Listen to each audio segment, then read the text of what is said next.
একেলগে পৰিছে মন কি বাত আজি 229 নম্বৰ ওদালগুৰি জিপিৰ এই বুথত আমি মন কি বাত কৰিলোঁ।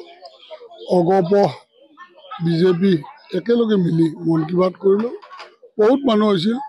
তাৰ লগে আমি আমাৰ প্ৰধানমন্ত্ৰী মাননীয় নৰেন্দ্ৰ মোদীজীৰ কথা শুনিলোঁ, ৰাইজক বুজালোঁ আৰু তাৰপিছতে আমি 1 মিনিট সময় আমাৰ কাৰ্গিলত যিখিনি শ্বহীদ হ'ল তেওঁলোকৰ কাৰণে মৌনব্ৰত পালন কৰিলোঁ আত্মাৰ সদ্গতিৰ কাৰণে।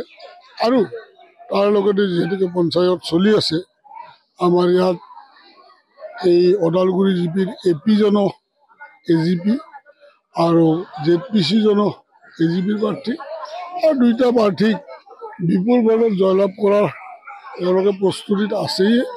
কথাখিনি কোৱাৰ লগে লগে বেছি উৎসাহিত হৈছে, কাৰণ তেওঁলোকে ভাবি আছিল যে ফণি দেখোঁ আমাৰ বিজেপিৰ, আমি AGP কিয় ভোট দিম। মই ক্লিয়াৰ কৰি দিলোঁ যে আমি ভাতৃদল, আমাৰ যৌথ সংগ্ৰাম আৰু একেলগে আমি মিত্ৰ দল হিচাপে নিৰ্বাচন খেলিছোঁ। গতিকে ইয়াত হাতীত দিলে আমাক তাতে আমাক পদুম ফুলত দিব।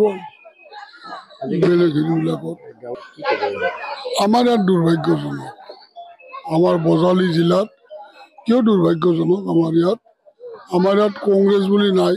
আৰু এই ইতিহাসত ৭৫ বছৰ ইতিহাসৰ 10 বছৰে আমি শাসন কৰিলোঁ মিত্ৰ দলে। তাৰ আগত তেওঁলোকে কৰিছিল একো নাই। আজি অলপ আগতে আপোনালোকে লগ পালে জালাহৰ পৰা এজন মানুহ আহিছে, আহি অলপ ৰাস্তা ঘাট সোমাইছে। সি কৈছে আমি আহিছিলোঁ আগতে, চিনিবই পৰা নাই, চব টাউন হৈ গ'ল দেখোন। এই তেনেকুৱা পৰিৱৰ্তন। গতিকে ইয়াৰ মাজত আমাৰ শিপাও নাই কংগ্ৰেছৰ। ক'ৰ পৰা এটা শিপা ওলাল সেইটো চিন্তনীয় বিষয়।